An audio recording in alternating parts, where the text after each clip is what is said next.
মানে ভাইপোর এই কার্যকলাপের সঙ্গে কুকীর্তির সঙ্গে পিসি কোনো রকম ভাবে কানেক্টেড কিনা সেই উত্তরে তার মানে খোঁজার চেষ্টা করছেন আধিকারিকরা।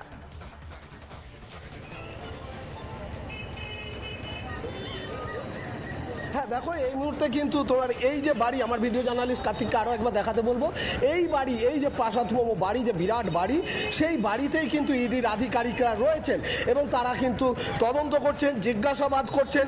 কিছুক্ষণ আগেই একজন ইডির আধিকারিকদের জন্য একটি সাদা রঙের খামে কোনো নথি নিয়ে ভেতরে প্রবেশ করেছেন একজন, হয়তো তিনি ইডির গাড়ির চালক হতে পারেন, তিনি কিন্তু ভেতরে প্রবেশ করেছেন, এটা আমরা দেখেছি। এবং সেই যে নথি, সেই নথিতে কি ছিল, সেই কি নথি নিয়ে ভেতরে গেল, এই সবটা নিয়ে কিন্তু এই মুহূর্তে জল্পনা তুঙ্গে রয়েছে। এবং তোমায় বলে রাখি যে মায়া সাহার বাড়িতে প্রায় 1.5 ঘন্টার মতো ইতিমধ্যেই কিন্তু তদন্ত চলছে, 1.5 ঘন্টারও বেশি সময় গড়িয়েছে, তদন্ত চালাচ্ছেন ইডি আধিকারিকরা। আর কতটা সময় এই প্রক্রিয়া, অর্থাৎ তদন্ত প্রক্রিয়া, জিজ্ঞাসাবাদ প্রক্রিয়া আরও কতক্ষণ চলে সেই দিকটা দেখা।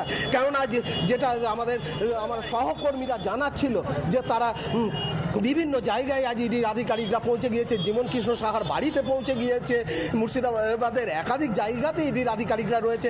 সেই দিক থেকে এই মায়া সাহা কিন্তু বাড়িতেও আজ ইডি আধিকারিকদের আসা যথেষ্ট তাৎপর্যপূর্ণ, কারণ এই মায়া সাহা যিনি 9 নম্বর ওয়ার্ডে তৃণমূল কংগ্রেস কাউন্সিলর, সেই মায়া সাহা সম্পর্কে জীবন কৃষ্ণের পিসি এবং ছোট থেকে জীবন কৃষ্ণকে মানুষ করেছেন, এমনটাই কিন্তু তিনি অতীতে বারবার বলতেন।